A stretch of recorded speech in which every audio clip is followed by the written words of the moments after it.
Haleluya, haleluya, haleluya. Salam damai sejahtera bagi setiap saudara, sidang jemaat Tuhan dimanapun saudara berada. Bahkan bagi setiap saudara juga yang bisa menyaksikan program ini. Saya terus berharap dan terus berdoa saudara tetap dalam keadaan sehat dan tetap semangat dan terus memiliki persekutuan yang erat dengan Tuhan. Mari kita akan terus belajar tentang kebenaran firman Tuhan. Kita akan tetap belajar pada saat ini dalam Kisah Rasul pasal yang pertama, ayatnya yang keempat dan ayatnya yang kelima. Kisah Rasul pasal yang pertama, ayatnya yang keempat dan ayatnya yang kelima. Firman Allah berkata begini, pada suatu hari ketika ia makan bersama-sama dengan mereka, ia melarang mereka meninggalkan Yerusalem dan menyuruh mereka tinggal di situ menantikan janji Bapa yang demikian katanya, telah kamu dengar daripadaku. Sebab Yohanes membaptis dengan air, tetapi tidak lama lagi kamu akan dibaptis dengan Roh Kudus. Haleluya. Dalam renungan-renungan sebelumnya, saya membagikan kepada saudara bahwa inisiatif dari berkumpul bersama-sama ini, dengan kata lain persekutuan ini adalah Tuhan Yesus sendiri. Ya, dengan kata lain persekutuan itu selalu menjadi inisiatif dari Tuhan. Dia mencari saya dan saudara, dia ingin bersekutu dengan saya dan saudara. Ya. Jadi sebenarnya kita boleh saya bilang manusia itu tidak memiliki kerinduan sebenarnya sama Tuhan, ya. Tapi Tuhanlah yang berinisiatif, ya. Boleh saya bilang seperti itu. Tapi ketika Tuhan mencari kita, ketika Tuhan berinisiatif saat itu, ya, apa yang harus kita lakukan? Saya sudah membagi kepada saudara bahwa yang pertama kita harus memberi hati, ya, satu hati, ya, bersedia percaya dalam konteks hal tersebut itu. Kita memberi hati untuk kita bersekutu dengan Tuhan. Ketika kita ingin mengalami persekutuan yang sejati dengan Tuhan, saya bagikan juga kepada saudara bahwa kita ini harus satu arah. Apa maksudnya satu arah? Kita bersedia taat. Dalam bagian ini, ya, dalam ayat yang keempat ini berkata bahwa dan menyuruh mereka tinggal di situ. Di Yerusalem maksudnya, menantikan janji Bapa yang telah kamu dengar daripadaku. Dengan kata lain, janji Bapa ini telah murid-murid dengar dari Yesus. Saudara bisa baca itu dalam Matius, Markus, bahkan dalam Lukas sendiri mencatat hal tersebut. Yesus berkali-kali mengatakan, ya, bahkan dalam Injil Yohanes Yesus mengatakan bahwa aku akan memberikan seorang penolong kepada kamu, gitu ya. Tetapi bagaimana mereka mengalami persekutuan yang sejati dengan Tuhan? Bagaimana sampai mereka bisa mengalami janji Tuhan di situ? Saya bilang bahwa kita harus memberi hati, kita harus bersedia taat, maksudnya satu arah. Dalam bagian ini kita harus bersedia untuk menantikannya. Dengan kata lain, kita bersedia untuk sabar. Amin. Ya. Banyak orang hari-hari ini, saudara, dalam mereka mengiringi Yesus, dalam mereka mengikut Yesus, mereka ingin alami sesuatu yang yang gampang-gampang saja, yang mudah-mudah saja. Ya. Mereka minta hari ini, langsung muncul hari ini, gitu ya. Tapi begini, saudara, dalam kita mengiring akan Tuhan, ya, seringkali kita harus melewati yang saya bilang ini, proses menanti. Amin.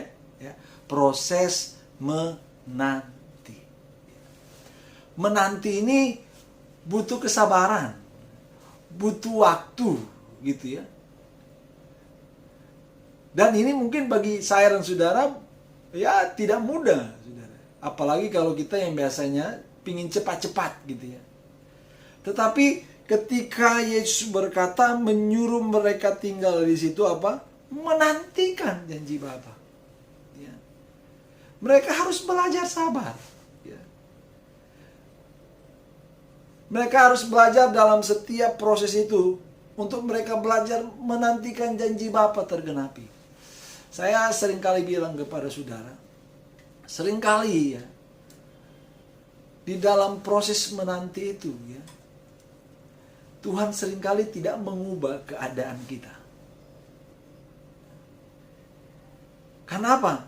Saya bilang, di dalam setiap proses menanti, ya, yang Tuhan ingin ubah bukan keadaan saya dan saudara. Tetapi yang Tuhan ingin ubah adalah hidup saya dan saudara. Amin. Kalau kita melihat banyak kali kegagalan-kegagalan terjadi ketika apa? Ada orang yang tidak sabar menanti. Banyak contoh dalam Alkitab, saudara. Ya. Kegagalan bisa terjadi ketika orang tidak sabar menantikan janji Tuhan. Bahkan mungkin saja ada orang yang mundur dari Tuhan, ya, karena apa? Mungkin dia berpikir, Tuhan, sudah lama saya menanti, sudah lama saya menunggu janjimu digenapi dalam hidup saya, tetapi kenapa kok belum sampai hari ini belum terjadi? Gitu. Akhirnya apa? Mereka kecewa sama Tuhan. Tapi saya mau bilang begini, di dalam proses kita mengalami persekutuan dengan Tuhan, di dalam kita mengalami persekutuan yang sejati dengan Tuhan, ini saya bilang, kita memerlukan yang namanya proses penantian. Amin. Sebenarnya apa yang bisa kita pelajari ketika kita menanti? Kita belajar apa? Percaya bahwa waktu Tuhan itu adalah yang terbaik. Di dalam menanti itu kita lagi percaya sebenarnya kan, bahwa waktu Tuhan itu yang terbaik buat saya, ya, buat saudara, ya, buat keluarga kita, buat usaha kita. Ya. Tapi begini saudara, di dalam proses menanti itu sebenarnya apa? Kita juga lagi dibentuk sama Tuhan. Ya, lagi dibentuk sama Tuhan supaya mungkin kita jadi lebih sabar gitu ya. Mungkin kita lebih lagi untuk apa? Lebih punya banyak waktu dengan Tuhan. Bahkan kita terus apa? Banyak belajar lewat apa? Setiap keadaan-keadaan itu. Ya. Untuk kita apa? Semakin menjadi pribadi yang seperti saya bilang dulu di awal, renungan awal, bahwa kita bertumbuh di dalam kerohanian kita. Ya. Tuhan menyuruh mereka untuk tinggal di situ menantikan janji Bapa. Yang penting di sini adalah respon kita, saudara, ketika di dalam penantian ini. Bagaimana kita meresponi penantian yang panjang ini? Saya tidak tahu apa yang saudara lagi gumuli hari-hari ini. Ya. Bahkan mungkin ada saudara yang hari ini berkata, Arthur, saya sudah sangat rindu sekali dipenuhkan oleh Roh Kudus. Ya.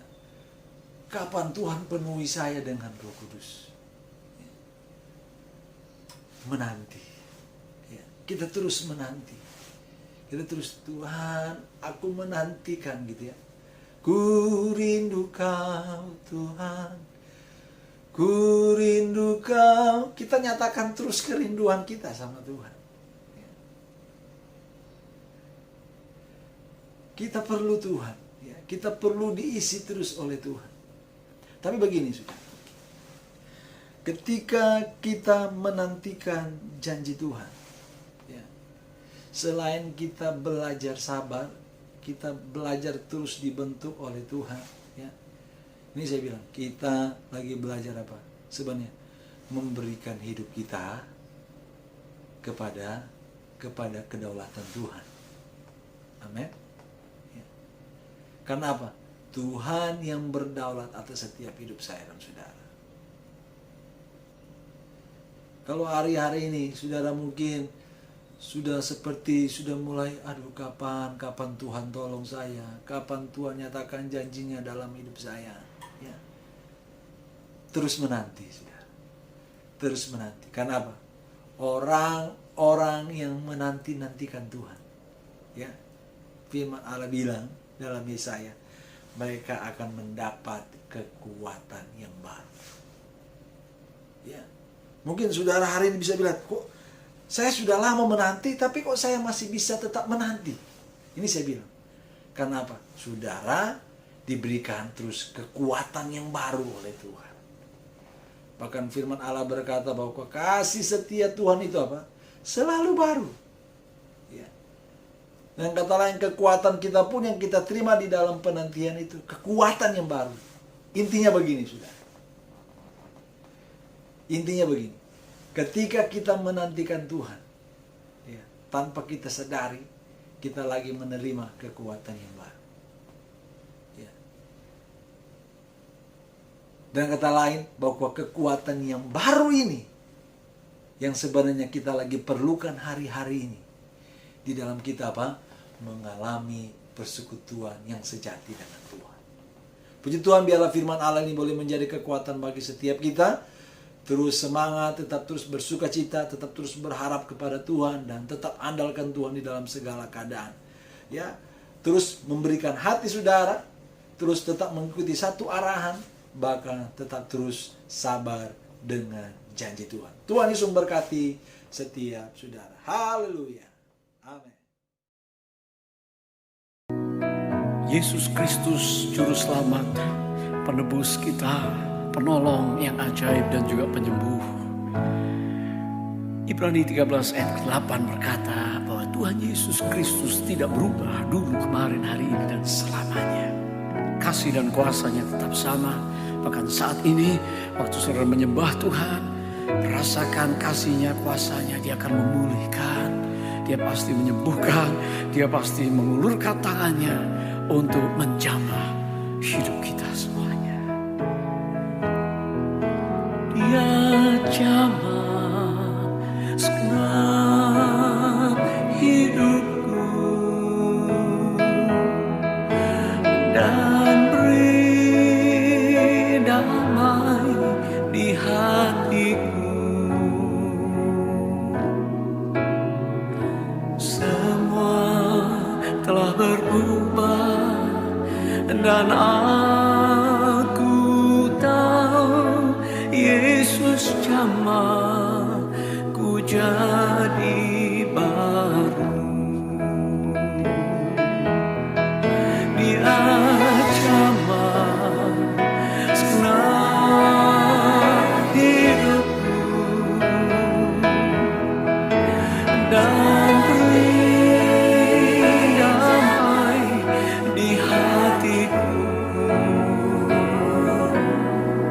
Tuhan Yesus jamah semuanya akan diperbaharui, dan kami tahu saat ini Yesus jamah ku jadi baru. He touched me, oh He touched me, and all the joy that floods my soul. Something happened, and now I know Jesus touched me and made me whole.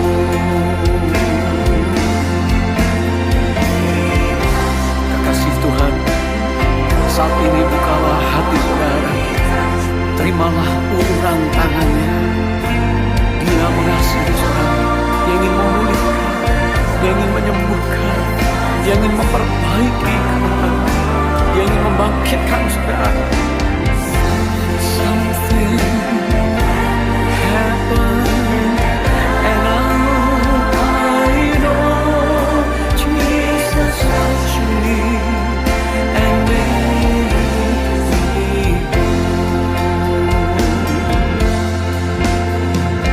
Something happened, and now I know Jesus made me whole. Something happened, and now I know Jesus touched me and made